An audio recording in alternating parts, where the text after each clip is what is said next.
بسم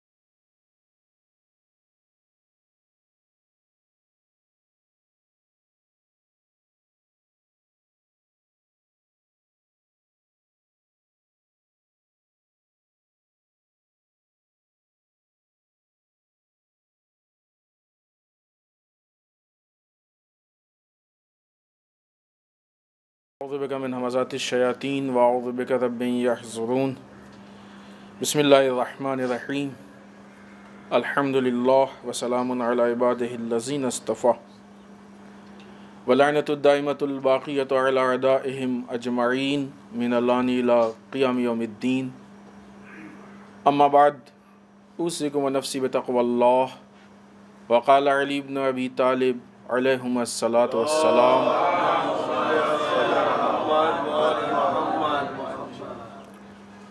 یاتی علی الناس زمان لا یقرب فیہ الا الماحل ولا یظرف فیہ الا الفاجر ولا یضعف فیہ الا المنصف۔ عزیزان محترم، اس پہلے خطبے میں سب سے پہلے اپنے نفس اور آپ سب کو تقوی پروردگار کی تاکید کرتے ہوئے، اس لیے کہ تقوی الہی اس قانون، اس نظام، اس سسٹم کا نام ہے کہ جو انسان کو زندگی کے مختلف شعبوں میں، مختلف مرحلوں میں صحیح طریقے سے زندگی گزارنے کا درس دیتا ہے۔ اسلام کسی نظام اور سسٹم سے ہٹ کے کوئی چیز نہیں ہے۔ اسلام مکمل ایک نظام کا نام ہے، ایک سسٹم کا نام ہے۔ تقوی بھی اسی لیے ایک نظام کا نام ہے، سسٹم کا نام ہے۔ ولایت بھی ایک نظام کا نام ہے، سسٹم کا نام ہے۔ اس لیے کہ اسلام اپنے ماننے والوں کو جس طرف لے کے جانا چاہتا ہے وہ کام بغیر سسٹم کے نہیں ہو سکتا۔ اگر آپ ائمہ اطہار علیہم الصلوۃ والسلام کی زندگی کو اٹھا کے دیکھیں تو انہوں نے ایک سسٹم فالو کیا، ایک نظام پہ عمل کیا، اور اسی نظام کو ہمارے سامنے پیش کیا۔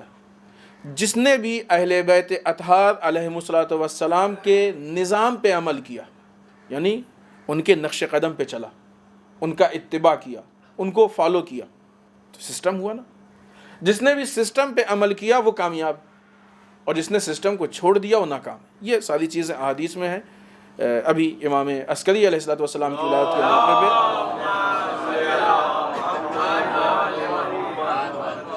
کسی جگہ پہ ہم نے اس حدیث کو پیش بھی کیا کہ جب امام سے پوچھا گیا کہ آپ کے شیعہ اور چاہنے والوں کا فرق کیا ہے، تو آپ نے بتایا کہ ہمارے شیعہ وہ ہیں کہ جو ہمارا اتباع کرتے ہیں اور بہت زیادہ اوامر و نواہی میں جن چیزوں کو کہا گیا اور منع کیا گیا ہے ان میں بہت زیادہ مخالفت نہیں کرتے ہیں، وہ ہمارے شیعہ۔ لہٰذا جو بھی اس سسٹم کو فالو کرے گا وہ کامیاب ہوگا۔ سسٹم سے ہٹ کے اسلام میں کوئی چیز ہی نہیں ہے۔ نام لے لو اور بات کر لو، ایسا کچھ نہیں ہے۔ صرف نام کی بنیاد پہ کچھ نہیں ہے، صرف بات کی بنیاد پہ کچھ نہیں۔ عقیدہ نام ہی اس چیز کا کہ یہ سسٹم صحیح ہے اور اس کی دلیل اس پہ عمل۔ عقیدہ نام اس چیز کا ہے، ہمارا عقیدہ یہ ہے کہ سسٹم بہترین سسٹم لانے والے بہترین ہے، سسٹم بھیجنے والا بہترین ہے، اس کا کوئی ثانی نہیں، اپنے میں تنہا ہے۔ یہ ہمارے عقائد ہے۔ خب اس کی دلیل عمل ہے۔ ایک آدمی آپ سے کہے، مثلا آئیے دنیاوی حساب سے مثال دیں، فلاں کمپنی کا اور فلاں ماڈل کا موبائل بہت اچھا ہے، سب سے اچھا ہم کو وہی لگتا ہے، اس کے آگے تو کوئی موبائل ہی نہیں دوسرا، جب بھی لینا ہو اسی کو لیجئے گا۔ لیکن تھوڑی دیر بعد جب اس کے موبائل کی بیل بجی تو آپ نے دیکھا وہ تو کسی اور کمپنی کے رکھے ہوئے، آپ سے اتنی تاکید کر رہا ہے کہ وہ بہت اچھا ہے، وہ بہت اچھا ہے، اسی کو لیجئے، اسی کو یوز کیجئے، اس کے آگے تو کوئی ہے ہی نہیں، لیکن خود کوئی دوسرا استعمال کر رہے ہیں۔ یہی سیم بات سسٹم میں، ہم سسٹم کی بات کیا کہنا، اسلام تو بہت اچھا ہے، اس کے آگے تو کوئی دین ہی نہیں ہے، کوئی نظام ہی نہیں ہے، کوئی سسٹم ہی نہیں ہے، سب سے اچھا دین ہے، سب سے اچھا نظام ہے، اس کے آگے تو کوئی کچھ ہے ہی نہیں۔ لیکن جب عمل کرتے دیکھا تو خود شیطان کے نقش قدم پہ چل رہے ہیں، خود کلچر کو فالو کر رہے ہیں، خود اپنے حالات کے حساب سے چل رہے ہیں۔ تو جس طریقے سے وہاں موبائل کی بات کرنے والے کیا کہیں گے آپ اس کو؟ بیوقوف بنا رہا ہے، ہم کو دھوکہ دے رہا ہے۔ ایسے ہی یہاں بھی یہ ساری چیزیں سسٹم سے طے ہوتی ہیں، اور اسی پرفیکٹ اور صحیح سسٹم کو تقوی پروردگار کہا جاتا ہے۔ پچھلے ہفتے ہم نے اس سلسلے میں بتایا تھا کہ زبان کا بھی تقوی ہوتا ہے، انشاءاللہ اور بھی دوسری چیزیں بتائیں گے۔ اب یہ بات اتنی ہو گئی کہ اب اس کام کے لیے جو ہمارا وقت تھا وہ تقریباً ختم ہے، لہٰذا اور بھی دوسری انشاءاللہ ہم ہر چیز کا تقوی آپ کو آہستہ آہستہ بتانے کی کوشش کریں گے۔ لہٰذا ایک کلن نظام اور سسٹم ہے کہ جب انسان اس پہ عمل کرے گا، یہی ولایت ہے، یہی تقوی ہے، اسی میں انسان کی کامیابی ہے، اور یہی وہ چیز ہے جس سے رضائے پروردگار حاصل ہوتی ہے، خدا بند متعال اپنے بندے سے راضی ہوتا ہے۔ آئیے ہمیشہ کی طرح مومنین کی صفات یعنی متقین کی صفات قرآن کی روشنی میں، سورہ مومنون کی روشنی میں خدا بند متعال ارشاد فرماتا ہے کہ والذین هم لاماناتہم وعہدہم راعون۔ کون مومنین؟ کہ جو کامیاب ہیں، قد افلح، یاد ہے یہ قد افلح، یاد ہے وہ لوگ فلاح پا گئے ہیں، کون؟ جن میں یہ صفت ہے، یہ صفت ہے، یہ صفت ہے۔ ان میں سے ایک یہ ہے، البتہ یہ دو صفتیں اس آیت میں، وہ لوگ کہ جو اپنے امانتوں کی اور اپنے عہد کی رعایت کرتے ہیں، امانتوں کی رعایت کرتے ہیں اور اپنے عہد کی رعایت کرتے ہیں۔ ہمارے خیال سے آج صرف ہماری گفتگو امانت پہ ہو پائے گی، شاید عہد تک ہم نہ پہنچ پائیں۔ اس سے پہلے کے ہفتے میں جو ہم نے گفتگو آپ کے سامنے پیش کی تھی وہ یہ کہ وہ لوگ کہ جو اپنی شرمگاہوں کی حفاظت کرتے ہیں، وہاں پہ خدا بند متعال نے کہا تھا کہ سوائے اپنی بیوی اور کنیز کے، پھر آگے اسی میں کہا گیا، وہ تفصیلی چیز ہے لیکن یہاں پہ مختصر گفتگو یہ آپ سے ہم نے گزارش کی تھی، اور انشاءاللہ جس نے نہیں کیا وہ اس کام کو انجام دیں۔ پھر اس سے گزارش کر رہے ہیں کہ آپ جائیں اس پورے سورے کو پڑھیں، اور اگر تھوڑی بہت تفسیر ممکن ہو تو پڑھیں، تاکہ خدا کا وہ میسج جو ڈائریکٹ ہمارے نام ہے، ہم دیکھیں کہ خدا ہم سے کیا کہنا چاہتا ہے، خدا ہم کو کیا بنانا چاہتا ہے، خدا ہم کو کیسا دیکھنا چاہتا ہے۔ مومنین جو فلاح پا گئے ہیں، ائمہ یقیناً فلاح یافتہ ہیں نا، فلاح پائے ہوئے ہیں، تو حداقل سورہ مومنون میں ہم کو اپنے ائمہ کی جھلک نظر آئے گی۔ اس نگاہ سے ہم دیکھیں کہ اس میں ائمہ کی سیرت ہے، یہ وہ سورہ ہے کہ جو ائمہ کی سیرت کو پیش کر رہا ہے۔ در واقع دیکھا جائے تو یہ وہ سورہ ہے کہ جس میں ائمہ کا قصیدہ پڑھا جا رہا ہے، جس میں ائمہ کے فضائل موجود ہیں۔ اس نگاہ سے ہم دیکھیں، فضائل صرف وہ نہیں ہے کہ مثلا تلوار چلائی، یہ سارے فضائل ہیں، کمالات ہیں۔ لہٰذا وہ اس کے علاوہ یعنی بیوی اور کنیز کے علاوہ کسی اور طریقے سے بھی اصلاً سیکس کو انجام نہیں دیتے۔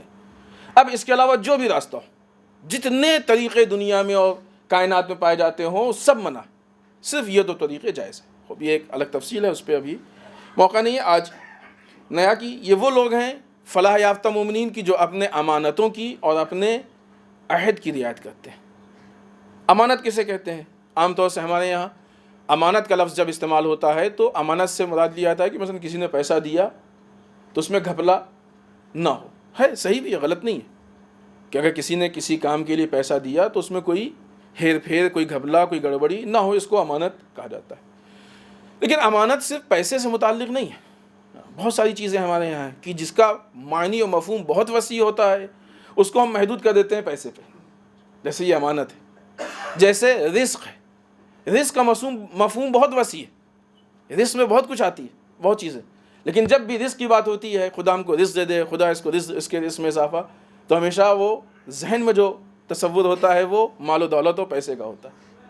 اسی طریقے سے یہ امانت ہے، نہیں، رزق میں بھی بہت ساری چیزیں ہیں، حتیٰ ہم نے بتایا کسی موقع پہ یہاں پہ شہادت بھی رزق میں ہے، ہم خدا سے رزق مانگے، شہادت رزق میں ہے، توفیقات رزق میں ہے، نماز میں شرکت یہ رزق الہی ہے، اول وقت نماز پڑھنا، فضیلت کے وقت پہ نماز پڑھنا یہ رزق الہی ہے، بہت ساری چیزیں ہیں۔ آئیے یہاں پہ ہم گفتگو کر رہے ہیں امانات پہ۔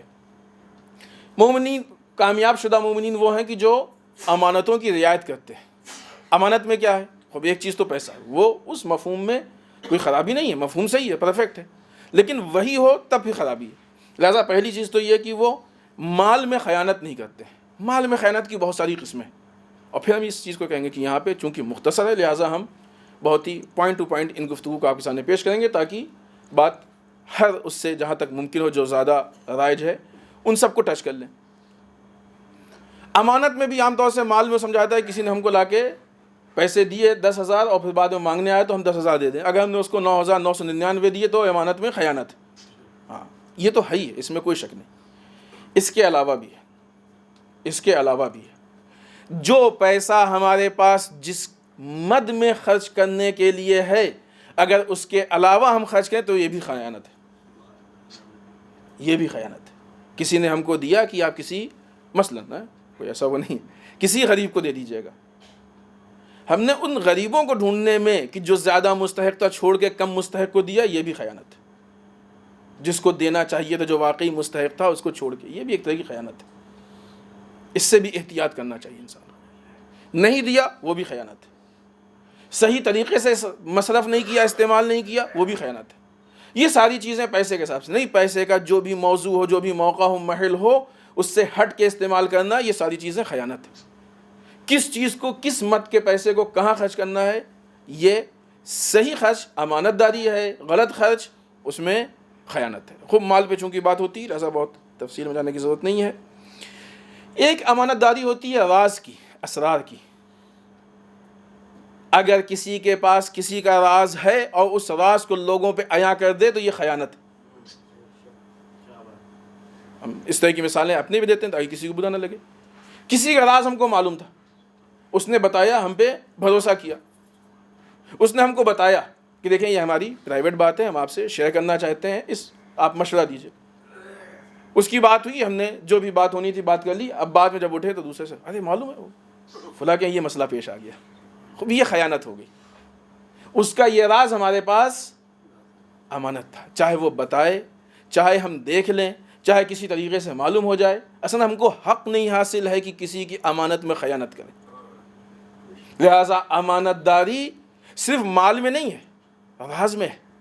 اگر انسان راز میں خیانت کرنا چھوڑ دے تو شاید اچھے خاصے پرسنٹیج غیبت کے کم ہو جائے.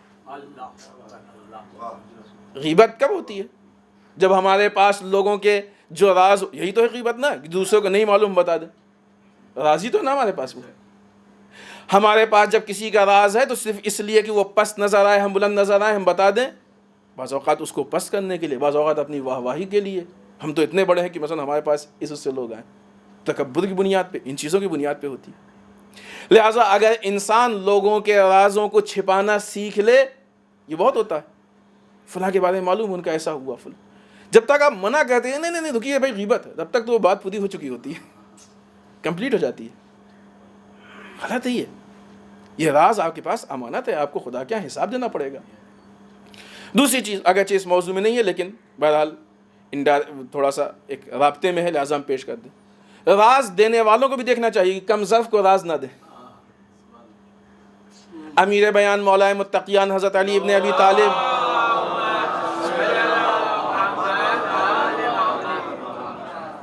کا قول ہے کہ تم وہ کام جو خود نہیں کر پائے ہو دوسرے سے چاہتے ہو.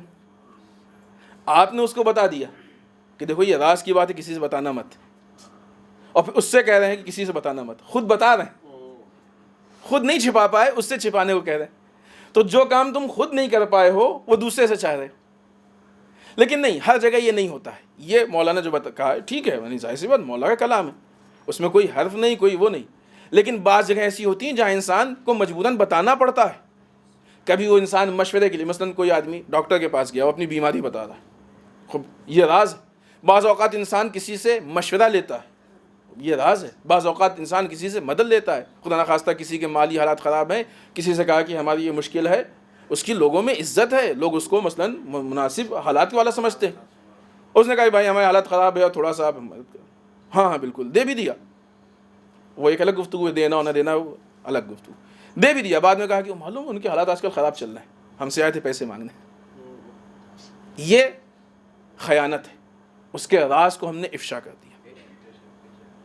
کہیں کسی کی بات سن لی, دوسرے کو پہنچا دی, خیانت ہے. کسی کے ساتھ کچھ کیا, کسی کے ساتھ کچھ ہوتے ہوئے دیکھ لیا, کہیں سے بھی ڈائریکٹ انڈائریکٹ کوئی بات پہنچے, ہم کو اصلا حق نہیں حاصل ہے کہ ہم کسی کے راز کو آگے بڑھائیں. یہ خیانت ہے انسان کی. انسان مومنین وہ لوگ ہیں کہ جو دوسروں کی امانتوں میں خیانت نہیں کرتے. تیسری چیز, اعضاء و جوارے میں امانت داری. اعضاء و جوارے کا مطلب کیا ہے؟ انسان کے جو باڈی کے پارٹس ہوتے ہیں, اس میں امانت داری. یہ ہاتھ ہمارے پاس امانت ہے خدا کی. اگر آپ کو یاد ہو تو یہ گفتگو روزے کی گفتگو میں ہو چکی ہے, تفصیل میں جانے کی ضرورت نہیں, اسے اشارہ کر دیں. یہ آنکھیں امانت ہے خدا کی, یہ زبان خدا کی امانت ہے. امانت کا مطلب یہ نا کہ جس نے پیسے دیے آپ سے کہا جا کے سبزی خریدیے اور آپ نے جا کے مثلا چاکلیٹ خرید لی, کیا ہے؟ خیانت ہوئی نا. زبان اس لیے دی گئی کہ خدا کی عبادت ہو, مومنین کی نصرت ہو. یہ غیبت کے لیے زبان نہیں ہے, تہمت و الزام کے لیے زبان نہیں ہے, دوسروں کو برا بھلا کہنے کے لیے زبان نہیں ہے, گالی دینے کے لیے زبان نہیں ہے. یہ نگاہیں اس لیے ہیں کہ اس سے اچھے مناظر دیکھے جائیں. ڈانس اور فلم اور میوزک اور فلاں چیز, ان کے لیے آنکھیں نہیں ہیں. یہ سب امانت میں خیانت ہے. سوچیں ہم کتنی خیانتیں کرتے ہیں. یہ خیانت ہے. ہم اس سے غلط مناظر دیکھ رہے ہیں, غلط چیزیں دیکھ رہے ہیں, غلط چیزوں پہ نگاہ پڑی, خیانت ہے. یہ ہاتھ اس لیے ہے کہ اس سے راہ خدا میں کام کیا جائے. پیر اس لیے ہے کہ راہ خدا میں قدم آگے بڑھے.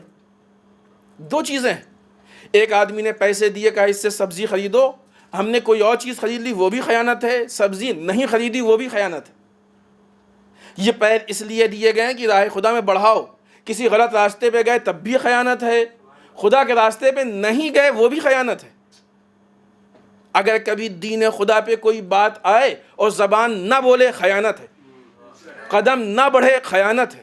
ہاتھ نہ اٹھے, خیانت ہے. کیونکہ اس کا مقصد یہ ہے, ہم نے اس کو مقصد پہ نہیں خرچ کیا. کسی نے ہمارے پاس پیسے رکھوائے تھے, ہم نے خرچ نہیں کیے, لیکن جب اس کو وقت پڑا دیے نہیں, رکھے ہیں ویسے ہی رکھے ہیں, خرچ نہیں کیا ہم نے, لیکن جب اس کو وقت پڑا مانگنے آیا ہم نے دیا نہیں. خیانت ہے کہ نہیں ہے؟ ویسے یہ بھی خیانت ہے. خدا نے یہ جسم دیا ہے تاکہ اسلام کے کام آئے, اور جب اسلام پہ وقت بڑھا تو یہ قدم آگے نہیں بڑھے, خیانت ہے. توہین رسول ہو اور زبان نہ کھلے, خیانت ہے. توہین رسول ہو, ہاتھ آگے نہ بڑھے, خیانت ہے. توہین رسول ہو, قدم آگے نہ بڑھے, خیانت ہے. ہم کو اس کا خدا کیا حساب دینا پڑے گا. یہ خیانت ہے. لہذا اسلام کے معاملے میں جب بھی ضرورت پڑے تو ہم کو ان اعضاء و جوارح کو استعمال کرنا چاہیے. اگلی چیز, خداوند متعال نے جو نعمتیں دی ہیں, ان کا مسئلہ بھی تقریباً یہی ہے. نعمتوں کا صحیح استعمال امانت ہے, نعمتوں کا مس یوز خیانت ہے. ٹی وی مثلا نعمت ہے, اچھی چیزیں دیکھیں امانت ہے, امانت داری ہے. گناہ کے کام دیکھ کریں اس پہ خیانت ہے. جتنی بھی نعمتیں ان ساری چیزوں کو دیکھیں.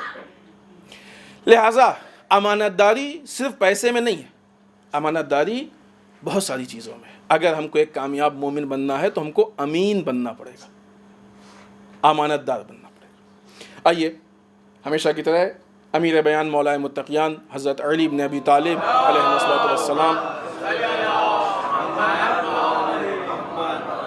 کا قول جو ہم نے آپ کے سامنے پیش کیا, اگرچہ اس سے پہلے گفتگو تھوڑا طولانی ہو گئی, لہٰذا یہ تھوڑا سا مختصر. مولا فرماتے ہیں کہ لوگوں پہ ایک ایسا زمانہ آنے والا ہے کہ جب صرف لوگوں کے عیوب بیان کرنے والا بارگاہ میں مقرب ہوگا.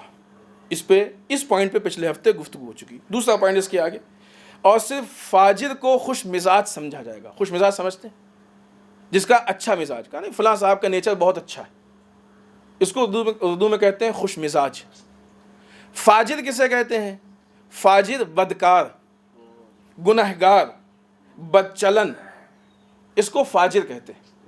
فاجر گنہگار, بد چلن, بدکار, اس کو فاجر کہا جاتا ہے. مولا کہتے ہیں کہ وقت ایسا آئے گا کہ جب فاجر کو خوش مزاج سمجھا جائے گا, یعنی یہ ہے کہ اس کا مزاج اچھا ہے. کیسے؟ آپ کو ایک آدھ مثال دیں تاکہ بات واضح ہو جائے. مثلاً بہت سامنے کی مثال, ایک دم گرم چیزیں, آج کل شادی کا زمانہ بھی, خدا نے توفیق دی, لڑکے لڑکی کسی کی شادی ہو گئی. خدا الحمدللہ جتنے بھی لوگ ہیں جن کو شادی کے عمر ہے, سب کو خدا انشاءاللہ ان کے رشتے فراہم کرے اور بہترین شادی ہو, لیکن اسلامی شادی ہو.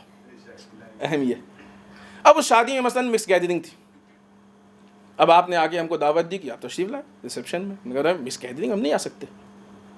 نکاح تھا, آپ نے کہا نکاح پڑھیے, مکس گیدرنگ ہم نہیں پڑھ سکتے. اگر آپ کے اس گناہ پہ خاموشی سے ہم شریک ہو جائیں تو آپ کہیں کتنے اچھے مولانا ہیں, کچھ بولے نہیں, کہہ دیا تو آپ چلے آئے. اور اگر اس پہ اعتراض کر دیں تو بھی بہت خراب لگتے ہیں, عجیب آدمی ہے. پھر اس کے دلیلیں دی جاتی ہیں, حج پہ تو مکس گیدرنگ ہوتی ہے, مارکیٹ میں تو ہوتی ہے, یہاں نہیں ہوتی ہے, پھر دلیلیں دے دی جاتی. تو کون اچھا سمجھا جاتا ہے؟ جو آپ کے گناہ میں شریک ہو جائے. سروس پہ گئے 1 گھنٹے لیٹ پہنچے, باس نے دیکھا اور دیکھ کے نگاہ جھکا لی, چھوڑو, کہا بہت شریف باس, 1 گھنٹے بھی لیٹ پہنچے تب بھی کچھ نہیں بولتا ہے. ارے اس کا حق نہیں ہے یہ, وہ آپ کے اوپر مامور ہے کہ آپ کس سے صحیح کام لے. یہ 1 گھنٹے جو آپ نے کام نہیں کیا یہ خیانت ہے, اس خیانت پہ اس کو ایکشن لینا چاہیے. ایکشن نہ لینا یہ اس کا گناہ ہے, لیکن چونکہ اس نے گناہ کیا اس گناہ پہ آپ خوش ہو گئے. کیا کہنا, کیا کہنا, بہت اچھے مزاج کا, کچھ بولتے ہی نہیں. 2 گھنٹے لیٹ بھی جاؤ کچھ نہیں بولتا ہے, بیٹھے رہو موبائل پہ بیٹھ کے واٹس ایپ پہ بات کرتے رہتے ہیں, کچھ بولتے ہی نہیں ہے. تو جو انسان گنہگار ہوگا, کسی سے کوئی کام کہا آپ نے, کام غلط تھا لیکن اس نے چونکہ آپ کی رعایت اس لیے کر دیا, نہیں باپ کہنے تو اس لیے کر دیتے ہیں حالانکہ کام صحیح نہیں, آپ کی رعایت میں اس نے گناہ کر دیا, آپ خوش ہو گئے. کیا کہنا, تو بہت اچھا آدمی ہے, جو بھی کہہ دو کر دیتا ہے کہ نہیں. غیبت ہو رہی ہے, غیبت کرنے والا اگر سامنے والا ٹوک دے کہ غیبت نہ کرو تو ناراض ہو جاتا ہے. عجیب, ملا بنے پھرتے ہیں, خود تو فلاں فلاں گناہ کرتے ہیں, ایسے ہی ہوتا ہے نا. لیکن اگر خاموشی سے آپ غیبت سن لیجئے تو کیا کہنا, بہت اچھے آدمی ہیں, کچھ بولتے ہی نہیں. سب سے بدکار, سب سے بدترین طبقہ جو سماج و معاشرے میں ہے وہی کچھ نہ بولنے والا ہے. سب سے بدبخت طبقہ سماج و معاشرے میں جو کچھ نہیں بولنے والا. سماج کی اکثر برائیوں کے ذمہ دار یہ لوگ ہوا کرتے ہیں. لہذا مولا فرماتے ہیں کہ زمانہ ایسا آئے گا کہ جب فاجر کو, گنہگار کو خوش مزاج سمجھا جائے گا. کیوں؟ اس لیے کہ وہ آپ کے گناہ میں سپورٹ کرے گا. البتہ آپ سے مراد آپ نہیں ہے, کوئی جو بھی اس طرح کا کرتا ہو. یہ صرف انداز بیان ہوتا ہے کہ جہاں پہ انسان اس طرح کے الفاظ کو استعمال کرتا ہے. اگرچہ ہم پوری کوشش یہ کرتے ہیں کہ جب بھی ایسی کوئی مثال آئے اپنے اوپر دیں تاکہ کسی کو اصلا خراب لگے ہی نہ, لیکن بعض اوقات گفتگو میں اور اس طرح کے اس میں یہ الفاظ استعمال ہو جاتے ہیں. کبھی بھی ایسا کوئی مقصد نہیں ہے, کیونکہ ہمارا ایک طریقہ کار بھی یہ ہے کہ کبھی بھی ہم اپنی گفتگو میں کسی کو ٹارگٹ نہیں کرتے ہیں, اس لیے کہ یہ خطبہ و مجلسیں اتنی سستی نہیں کہ کسی ایک آدمی کے لیے بیان کیا جائے. یہ عموم مسائل کے لیے ہیں, جو قومی مسائل ہوتے ہیں ان کے ضروریات زیادہ ہیں, ان کے حالات زیادہ مثلا ایسے اس لائق ہیں کہ اس پہ ڈسکس کیا جائے. لہٰذا یہ ایک عام بات ہے. آپ سے مراد وہ لوگ ہیں کہ جو اس طرح کے کام کو انجام دیا کرتے ہیں. لہٰذا ہم کو امام علی کے اس قول کے مطابق اپنے آپ کو ان حالات سے بچانا چاہیے. یہ نہیں کہ لوگ کرتے ہیں, لوگ کیا کرتے ہیں, لوگ تو بہت کچھ کیا کرتے ہیں. اور جو آپ لوگوں کو دیکھیے گا تو لوگ اچھے بھی تو کرتے ہیں, کیوں بروں کو دیکھتے ہیں. لوگ فلمیں دیکھتے ہیں, خود لوگ نماز شب بھی تو پڑھتے ہیں, ان کو کیوں نہیں دیکھ رہے ہیں, ان کو کیوں دیکھ رہے ہیں. لوگ گانے سنتے ہیں, خود لوگ جماعت میں بھی تو آتے ہیں, وہ والے وقت نماز میں آتے ہیں, ان کو دیکھیے نا, آپ اچھوں کو دیکھیے. یہ انسان کا مزاج ہے, اس کی فطرت ہے کہ ہمیشہ اپنے مطلب کی چیز اس کو نظر آتی ہے. اپنے مطلب کا کام کرنے والا ایک بھی ہو تو سمجھ میں آ جاتا ہے, اور اپنے مزاج سے ہٹ کے اگر پوری قوم بھی ہو تو انسان کو سمجھ میں نہیں آتی. یہ غلط مزاج ہے. انسان کو حق کو فالو کرنا چاہیے, چاہے کوئی نہ کرے. باطل سے بچنا چاہیے, چاہے سب اس کو انجام دے. بسم اللہ الرحمن الرحیم. انا اعطیناک الکوثر فصل لربک وانحر انا شانئک هو الابتر.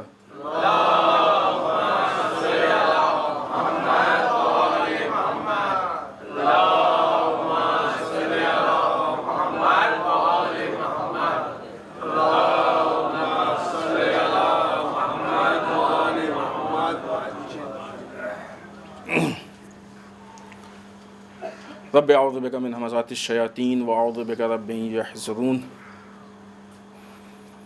بسم اللہ الرحمن الرحیم. الحمد للہ الذی لا یبلغ مدحتہ القائلون ولا یحصی نعماءہ العادون ولا یودی حقہ المجتہدون. اللہم صلی وسلم علی صاحب الدعوة النبویہ.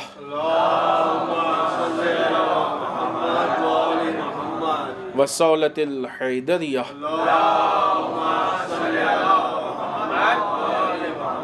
والعصمة فاطمیہ.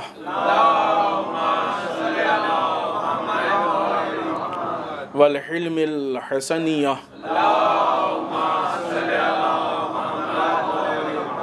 والشجاعة الحسینیہ.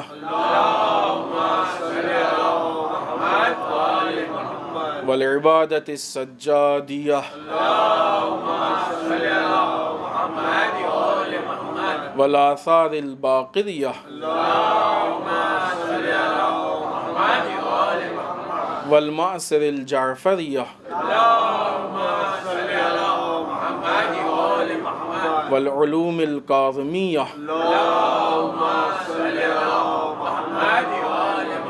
والرضاء الرضویہ والجود التقویہ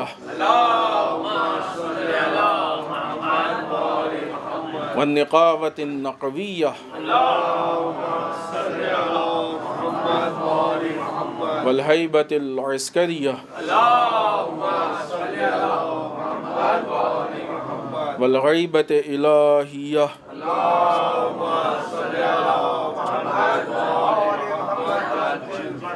واللعنة الدائمة الباقیۃ علی اعدائہم اجمعین من الآن الی قیام یوم الدین.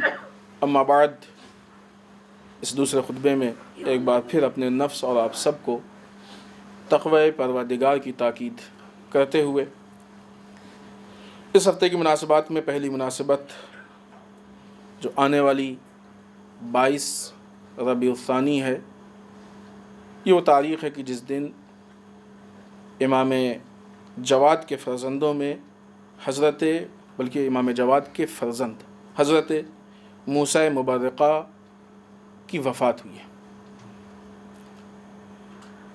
ان کے علم و تقوی کی بڑی شہرت تھی اور ساتھ میں حسن کی بھی بڑی شہرت تھی، اگرچہ بنی ہاشم میں سبھی حسین ہوتے تھے. ان کے زمانے میں ایسے حالات تھے کہ ان کے حسن سے لوگ بہت زیادہ متاثر ہوتے تھے، اسی لیے یہ جب چلتے تھے تو اپنے چہرے پہ برقع ڈال کے چلتے تھے، اور اسی بنیاد پہ ان کا لقب مبرقہ پڑا، یعنی برقعے والے. جن لوگوں نے ایران میں جو بھی زیارت گاہیں ان کی زیارت کی ہیں، یقیناً وہ گئے ہوں گے. وہاں پہ قم میں ایک جگہ ہے چہل اختران، وہاں پہ ان کی قبر. انہوں نے مختلف پہلوؤں سے اسلام کی خدمت کی پوری کوشش کی ہے اور جتنی ہو سکی وہ اسلام کی خدمت انجام دی. اس کے بعد کی مناسبت جو حالات حاضرہ اور موجودہ زمانے میں ایک بہت اہم اور بہت بڑی مناسبت ہے، جو اگر یہاں کے حساب سے کیلکولیشن کریں تو شاید آنے والے ویڈنسڈے کو، پارسی کیلنڈر کے حساب سے، ایران کے کیلنڈر کے حساب سے 22 بہمن ان کا جو مہینہ ہے، بہمن 22 بہمن، یہ وہ تاریخ ہے کہ جس دن انقلاب اسلامی کامیاب ہوا. یہاں پہ تھوڑا سا ہمارے لیے کنفیوژن ہوتا ہے. بات کو شروع کرنے سے پہلے ہم یہ وضاحت کر دیں، ایران میں آنے والا انقلاب ایرانی انقلاب نہیں ہے، اسلامی انقلاب ہے. یہ فرق ہے. ہم لوگ جو ذہن میں بات ڈالی جاتی ہے کہ کیوں ایران اصلا مسئلہ نہیں ہے، کہیں اور آتا تو ہم تب بھی ایسے ہی اس کی بات کرتے. یہ انقلاب ایرانی نہیں ہے، یہ انقلاب اسلامی ہے. دلیلیں ہیں، نظر آتی ہیں چیزیں. امام خمینی کا کلیہ جملہ ہے، مگر قرار نیست ایران بے مونہ. ہمارا مقصد یہ نہیں ہے، ہم نے یہ نہیں طے کیا ہے کہ ایران کو ہمیں بچانا ہے. کسی موقع پہ جب گفتگو ہوئی تھی اور ایسے حالات پیش ہوئے تھے تو امام خمینی نے اپنی اس نظر کو ایک دم کلیئر کیا لوگوں کے سامنے کہ جب بھی ہمارے سامنے خدا نخواستہ ایسا آپشن آ گیا کہ یا ایران یا اسلام، تو ہم ایران کو قربان کر دیں گے، یا حکومت یا اسلام، ہم حکومت کو قربان کر دیں گے. کیونکہ علوی حکومت ہے نا. علوی حکومت کا مزاج ہی یہی ہے کہ حکومت تب ہمارے لیے صحیح حکومت ہے جب دین کے لیے مددگار ہو. لیکن اگر خدا نخواستہ دین کو قربان کر کے ملتی ہو تو لات مار دی جاتی ہے اس حکومت پہ. امام علی نے 2 مرحلوں کے بعد آئی ہوئی حکومت کو اس لیے لات مار دی تھی کہ اس حکومت کے لیے امام علی کو اسلام سے سمجھوتا کرنا پڑ رہا تھا. تیسرے مرحلے کے بعد جب وہی حکومت آئی تو لے بھی لی، اس لیے کہ یہاں پہ اس حکومت سے اسلام کی خدمت ہو رہی تھی. اسی اولاد علی نے یہاں پہ اس اپنے مزاج کو لوگوں کے سامنے کلیئر کیا. ایک دوسری چیز کہ اگر یہ ایران کی حکومت ہوتی تو پھر ایران کے مفاد میں کام کرتی، جبکہ آج آپ دیکھیں ایران پہ کتنے سینکشن، ایران کے اقتصادی حالات کتنے خراب ہیں، ایران میں کتنی مشکلات ہیں. یہ ساری مشکلات کی بنیاد کیوں؟ اس لیے کہ کبھی ایران فلسطین کے معاملے میں بولتا ہے، کبھی ایران سیریا کے معاملے میں بولتا ہے، کبھی ایران عراق کے معاملے میں بولتا ہے، کبھی امریکہ کے خلاف بولتا ہے، کبھی اسرائیل کے خلاف بولتا ہے۔ اگر بیس ملک ہوتا تو جس طریقے سے دوسرے وہ ممالک جن کے نام کے آگے لفظ اسلامی لگا ہے اور باقی اسلام کی کوئی چیز نہیں ہے، وہ اپنے ملک کو اچھا بنانے کے لیے امریکہ سے بھی سمجھوتا کر لیتے ہیں، اسرائیل سے بھی سمجھوتا کر لیتے ہیں، دنیا کے سارے مظالم پہ آنکھ بھی بند کر لیتے ہیں، حتیٰ ہر مظالم میں شریک بھی ہو جاتے ہیں، اور جا کے امریکہ اور اسرائیل اور شیطانوں کے گود میں بیٹھ جاتے ہیں۔ آپ دیکھیں ان کے ملکی حالات کتنے اچھے ہیں۔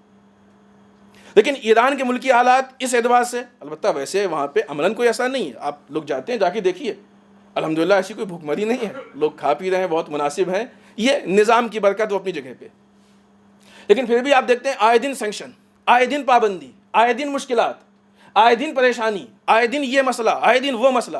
کیوں؟ صرف اس لیے جس دن ایران اپنی فکر کو چینج کر دے، اپنی فکر تبدیل کر دے، اسلام کو چھوڑ کے ایران کو اپنے لیے ایشو بنا لے، اس دن سارے مسائل حل ہو جائیں گے، ساری مشکلات حل ہو جائے گی۔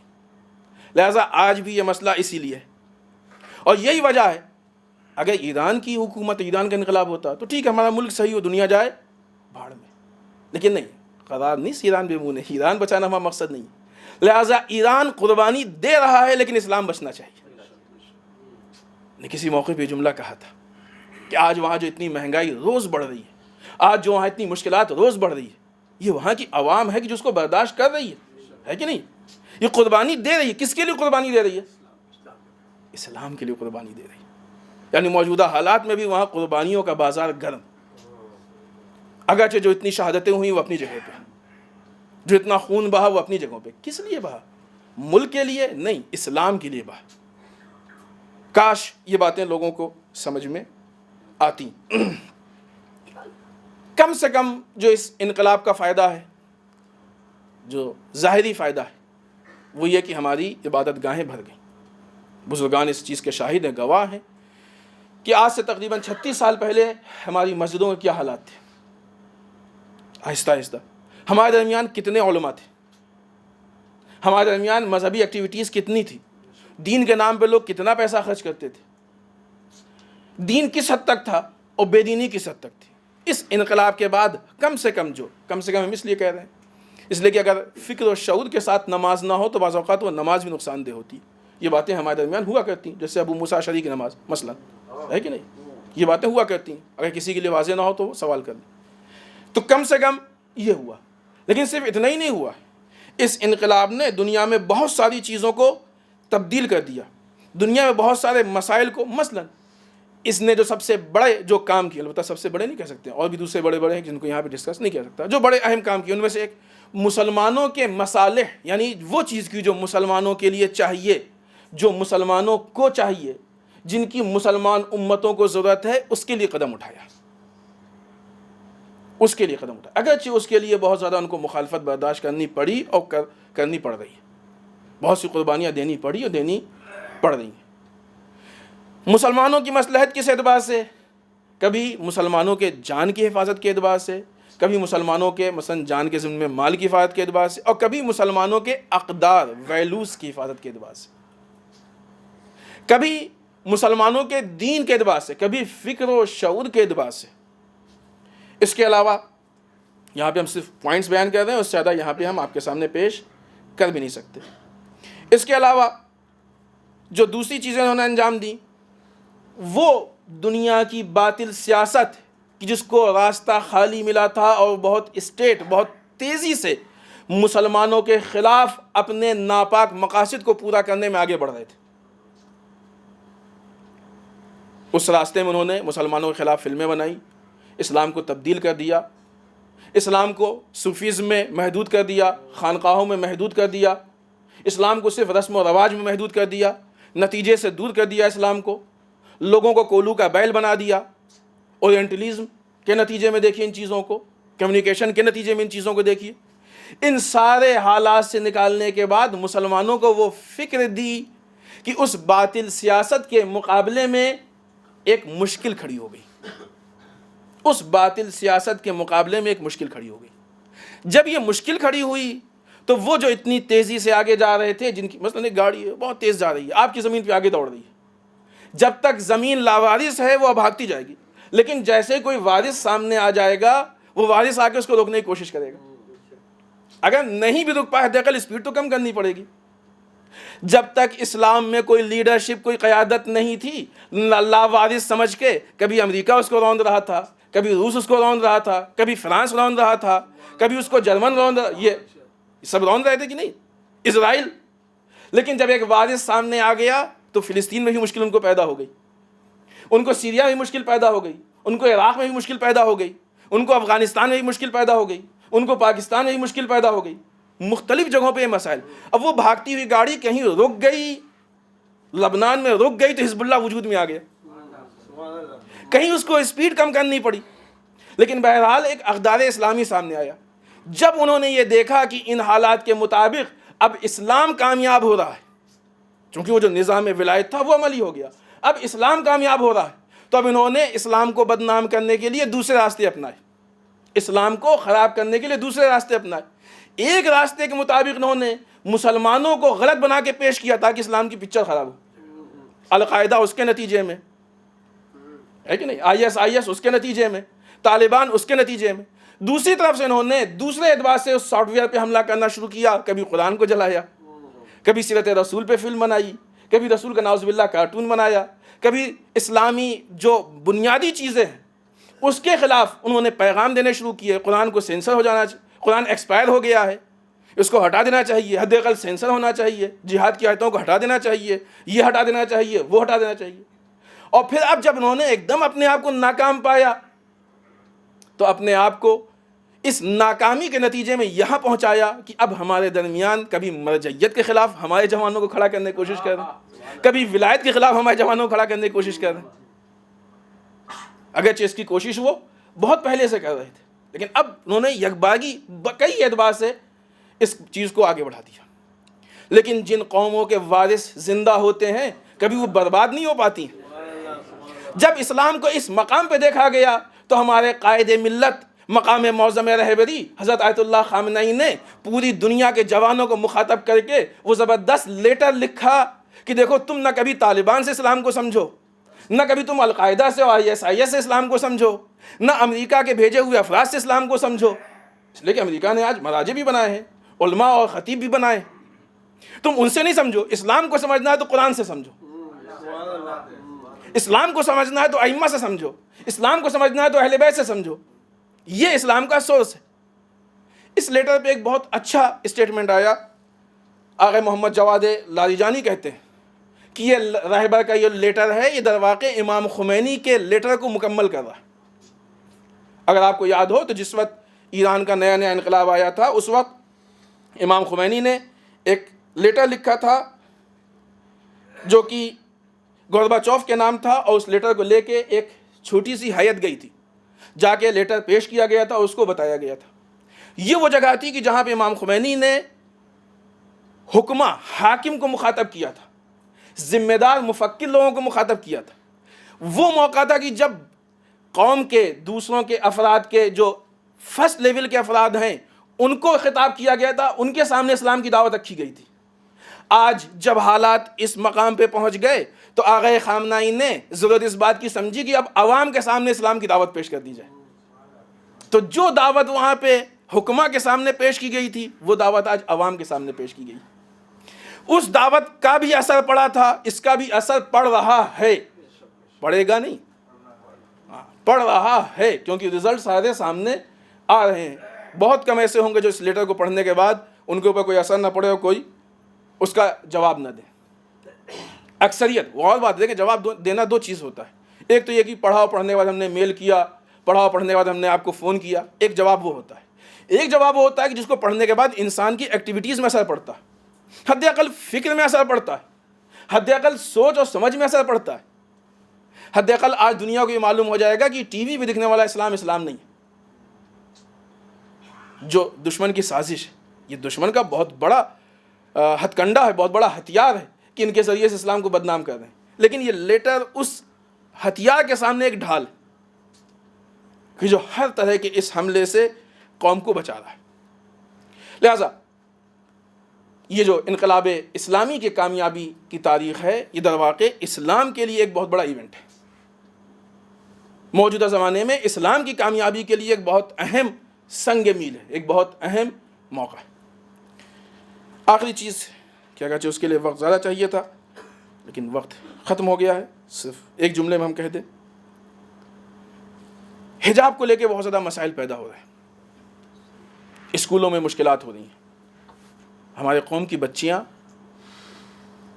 ان کو اسکول جانے میں مشکل پیش آ رہی ہے، اور اکثر اوقات ایسا دیکھنے میں آیا ہے کہ ان کے لیے آپشن ہے یا حجاب یا ایجوکیشن۔ اب یہ ساری تفصیلی چیزیں ہم یہاں پہ صرف پوائنٹ ٹو پوائنٹ۔ پہلی چیز کہ واقعی آپ لوگ سیریس ہوں اور سوچیں اس مسئلے پہ کہ ہمارے اسکول کیوں نہیں، یہ ہماری قومی غربت ہے، کب تک ہم دوسروں کے سامنے ہاتھ پھیلائیں گے؟ یہ مت سوچئے کہ ہم اتنی فیس دے کے پڑھا رہے ہیں، نہیں، فیس کے ساتھ ساتھ ہم حجاب بھی دے رہے ہیں جو بہت بڑی قیمت ہے۔ اس فیس کے ساتھ ساتھ ہم حجاب دے رہے ہیں۔ مسئلہ حجاب کا نہیں ہے، اگر ایک مرتبہ حجاب اتر گیا تو وہ غیرت ختم ہو جاتی ہے، وہ غیرت ختم ہو جاتی ہے، وہ ایک سلسلہ، پھر اب کبھی بھی اس سے حجاب اتارنے کی بات ہوگی تو اس کو اتنی مشکل پیش نہیں آئے گی۔ مسئلہ صرف اتنے نہیں ہے، اس سے بڑھ کے ہے مسئلہ، اس سے بڑھ کے ہے مسئلہ۔ وہ مسئلہ یہ ہے کہ اسلام کے ایک اہم قانون کو پائمال کیا جا رہا ہے، اس سے بڑھ کے ہے مسئلہ، اسلام کے اہم قانون کی توہین کی جا رہی ہے۔ کیا کیا ہم برداشت کریں گے؟ تو یہ غربت کیوں ہے؟ اگرچہ ہمارے افراد اتنے غریب نہیں، ہمارے یہاں افراد اتنے غریب نہیں، قوم کو دال روٹی سے زیادہ عزت قومی کی ضرورت ہے، اقدار قومی کی ضرورت ہے، قوم کو بریانی اور قورمے سے زیادہ غیرت کی ضرورت ہے۔ اس پہ غور کریں ہم لوگ، کتنا قوم کو کھلائیں گے؟ ہم نہیں کہہ رہے کہ نہ کھلائیں، لیکن اگر ہمارے پاس اتنا ہی بجٹ ہے تو اولویت اس کی ایک۔ دوسری، ہم اس چیز پہ ہم غور کریں کہ کیا وجہ ہے کہ ایک سردار سے نہیں کہا جاتا تم اپنے پگڑ کو اتارو، لیکن ایک مسلمان خاتون سے کہا جاتا ہے تم اپنے حجاب کو اتارو؟ کیا وجہ ہے؟ ہم اس پہ کوئی احتجاج نہیں کریں کہ ان سے اتروایا جائے، ہم کو نہ دوسرے کے مذہب سے کے خلاف کوئی بات کرنی ہے، نہ کوئی رائے پیش کرنی ہے، لیکن ہاں ہم اتنا سمجھ میں ہم کو آتا ہے کہ اگر ان کو اپنے مذہبی ایکٹیویٹیز کی اجازت ہے، آزادی ہے، تو ہمیں کیوں نہیں؟ قانونی اعتبار سے اس پہ ہم آواز نہیں اٹھا سکتے؟ حق ہے، ہندوستان ایک آزاد ملک ہے، ہندوستان ایک سیکولر ملک ہے، یہاں پہ ہم کو ہمارے حقوق دیے گئے ہیں۔ اب اگر ہم تک نہیں پہنچ رہا ہے تو کہیں بیچ میں پائمال ہو رہا ہے، ان بیچ کے خائنوں کو ہٹائیں ہم اور اپنے حق کو حاصل کرنے کی کوشش کریں۔ ان قومی مسائل پہ ہم غور و فکر کریں تاکہ اپنے حق کو حاصل کر سکیں۔ آئیے بارگاہ پروردگار میں دعا کرتے ہیں، پالنے والے ہم سب کو اعمال صالحہ کی توفیق عنایت فرمائے، بار الہ اعمال قبیحہ سے محفوظ رکھے، بار الہ ہمارے گناہوں کو بخش دے، بار الہ ہمارے مرحومین کو بخش دے، پالنے والے اسلام و مسلمین کی حفاظت فرمائے، بار الہ دشمنان اسلام کو نیست و نابود کر دے، بار الہ جو پریشان حال ان کی پریشانیوں کو دور فرمائے، بار الہ جو لا ولد ان کو اولاد صالح عنایت فرمائے، بار الہ جن کے شادیوں مشکلات ان کے مشکلات کو حل فرمائے، بار الہ ہمارے علماء کا سایہ ہمارے سروں پہ باقی رکھے، بار الہ رہبر و مراجع کو طول عمر عنایت فرمائے، بار الہ امام کے ظہور میں تعجیل فرمائے، ہمیں ان کے اعوان و انصار میں شریک ہونے کی توفیق عنایت فرمائے۔ ربنا تقبل منا انک انت السمیع العلیم۔ بسم اللہ الرحمن الرحیم۔ قل هو اللہ احد اللہ الصمد لم یلد ولم یولد ولم یکن له کفوا احد۔